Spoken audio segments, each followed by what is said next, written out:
Hi, നിങ്ങൾ already ഒരു business ചെയ്യുന്ന ഒരാളാണെന്നുണ്ടെങ്കിലും നിങ്ങളൊരു പുതിയ ബിസിനസ് ചെയ്യാൻ പോവുകയാണെന്നുണ്ടെങ്കിലും ഡെഫിനറ്റ്ലി ഞാൻ ഈ പറയുന്ന ആറ് കാര്യങ്ങൾ നിങ്ങൾ ശ്രദ്ധിക്കുകയാണെന്നുണ്ടെങ്കിൽ ഡെഫിനറ്റ്ലി നിങ്ങൾക്ക് നിങ്ങളുടെ ഒരു മാർക്കറ്റിന്റെ ഒരു പൊട്ടൻഷ്യൽ മനസ്സിലാക്കിയിട്ട് നല്ല രീതിയിൽ തന്നെ നിങ്ങൾക്ക് നിങ്ങളുടെ ഒരു പ്രൊഡക്റ്റും സർവീസും നല്ലൊരു സ്കെയിലിൽ നിങ്ങൾക്ക് സെൽ ചെയ്യാൻ വേണ്ടിയിട്ട് പറ്റും. ഇപ്പൊ ഈ ഒരു ആറ് കാര്യങ്ങളിൽ നിങ്ങൾക്ക് ഒരു മാർക്ക് കൊടുക്കാം, അതായത് 0 to 10 വരെയുള്ള. അതായത് 0 എന്ന് പറയുന്നത് ഏറ്റവും മിനിമൽ ആണ്. കാരണം എന്താന്ന് പറഞ്ഞാൽ നിങ്ങൾക്ക് അവിടെ പ്രത്യേകിച്ച് ആ ഒരു മാർക്കറ്റിൽ പ്രത്യേകിച്ച് ഒരു കണ്ടീഷനും നിങ്ങൾക്ക് ചെയ്യാൻ വേണ്ടിയിട്ടില്ല. പക്ഷെ 10 ആണെന്നുണ്ടെങ്കിൽ ഡെഫിനറ്റ്ലി നിങ്ങൾ നിങ്ങളുടെ ഒരു ഐഡിയയുമായിട്ട് എത്രയും പെട്ടെന്ന് മാർക്കറ്റിൽ നിങ്ങളുടെ പ്രൊഡക്റ്റ് ഇൻട്രൊഡ്യൂസ് ചെയ്യുക എന്നുള്ളതും വളരെ ഇമ്പോർട്ടന്റ് ആണ്.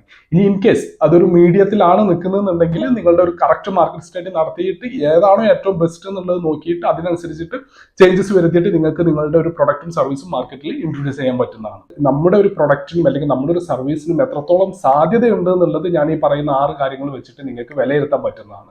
അപ്പോൾ നമുക്ക് നേരെ വീഡിയോയിലേക്ക് പോകാം.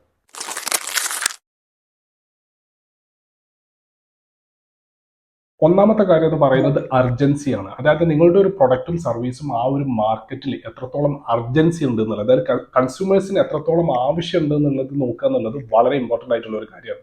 ഇപ്പൊ ഒരു എക്സാമ്പിൾ പറയുകയാണെന്നുണ്ടെങ്കിൽ ഇപ്പൊ നമ്മൾ ഒരു പഴയ സിനിമ കാണുക എന്ന് പറയുന്നത് ആളുകളെ സംബന്ധിച്ചിടത്തോളം അത്ര ഒരു അർജന്റ് ആയിട്ടുള്ള ഒരു കാര്യമല്ല. പക്ഷെ ഒരു പുതിയ സിനിമ കാണുക എന്ന് പറയുന്നത് എപ്പോഴും ആളുകൾക്ക് ഒരു അർജൻസിയാണ്.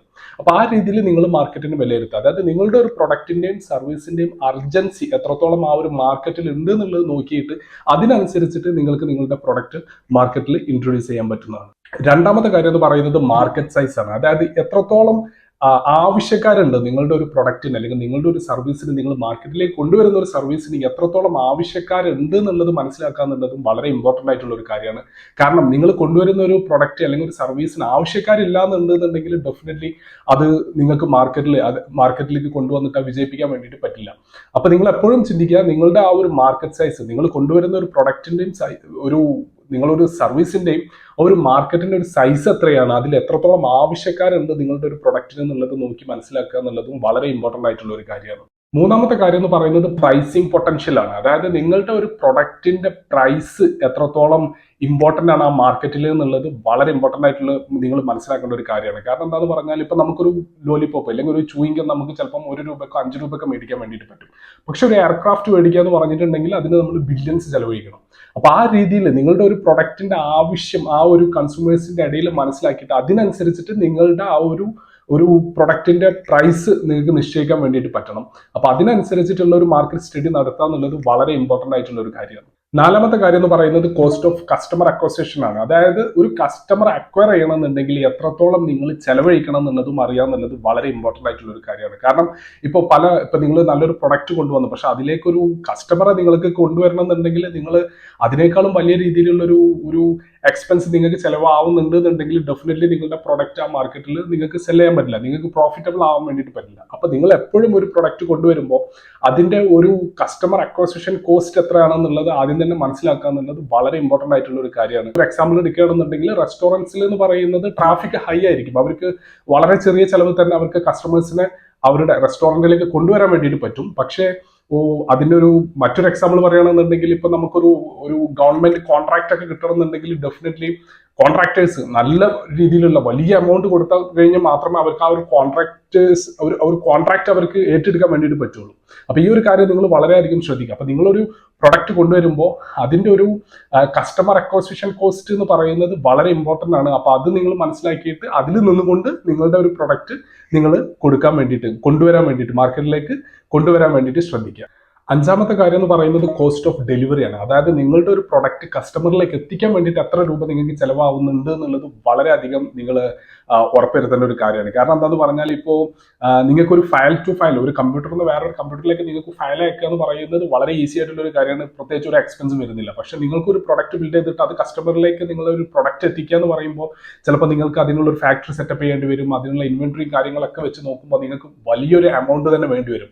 അപ്പൊ ഈ ഒരു കാര്യം നിങ്ങൾ വളരെയധികം ശ്രദ്ധിക്കുക. നിങ്ങൾ കൊടുക്കുന്ന ഒരു വാല്യൂവിന്റെ പുറത്ത് നിങ്ങൾക്ക് മാക്സിമം എക്കണോമിക്കൽ വാല്യൂ കിട്ടുന്ന രീതിയിലുള്ള ഒരു പ്രൊഡക്റ്റ് ആയിരിക്കണം നിങ്ങൾ ആ ഒരു മാർക്കറ്റിലേക്ക് കൊണ്ടുവരേണ്ടത്. അപ്പൊ ഈ ഒരു ഒരു കോസ്റ്റ് ഓഫ് ഡെലിവറി എന്നുള്ളത് വളരെ ഇമ്പോർട്ടൻ്റ് ആണ്. കാരണം നിങ്ങൾ എന്ത് പ്രൊഡക്റ്റ് ബിൽഡ് ചെയ്താലും അത് എൻഡ് ഓഫ് ദ ഡേ അത് കസ്റ്റമേഴ്സിന് എത്തിക്കുക എന്നുള്ളത് വളരെ ഇമ്പോർട്ടൻ്റ് ആണ്. അപ്പോൾ ആ ഒരു കസ്റ്റമറിന് എത്തിക്കുന്ന ഒരു ചാർജ് നിങ്ങൾ വളരെ ഹൈ ആണെന്നുണ്ടെങ്കിൽ ഡെഫിനറ്റ്ലി അത് വളരെ നല്ല രീതിയിൽ നിങ്ങളുടെ ഒരു മാർജിനെയും പ്രോഫിറ്റ് മാർജിനെയും അതേപോലെ തന്നെ നിങ്ങളുടെ ഒരു മാർക്കപ്പിനെയൊക്കെ വളരെ നല്ല രീതിയിൽ അത് ബാധിക്കും. അപ്പോൾ ആ ഒരു കാര്യം നിങ്ങൾ വളരെയധികം നോക്കി മനസ്സിലാക്കി വിലയിരുത്തിയതിനു ശേഷം മാത്രം നിങ്ങളുടെ ഒരു പ്രൊഡക്റ്റ് മാർക്കറ്റിലേക്ക് കൊണ്ടുവരാൻ വേണ്ടിയിട്ട് ശ്രദ്ധിക്കുക. ആറാമത്തെ കാര്യം എന്ന് പറയുന്നത് വളരെ ഇമ്പോർട്ടൻ്റ് ആണ്, സ്പീഡ് ടു മാർക്കറ്റ്. അതായത് എത്രത്തോളം വേഗതയിൽ എത്രത്തോളം സ്പീഡായിട്ട് നിങ്ങൾക്ക് ഒരു പ്രൊഡക്റ്റ് ആ ഒരു മാർക്കറ്റിലേക്ക് കൊണ്ടുവരാൻ പറ്റും എന്നുള്ളത് നോക്കുക എന്നുള്ളതും വളരെ ഇമ്പോർട്ടൻ്റ് ആയിട്ടുള്ള ഒരു കാര്യമാണ്.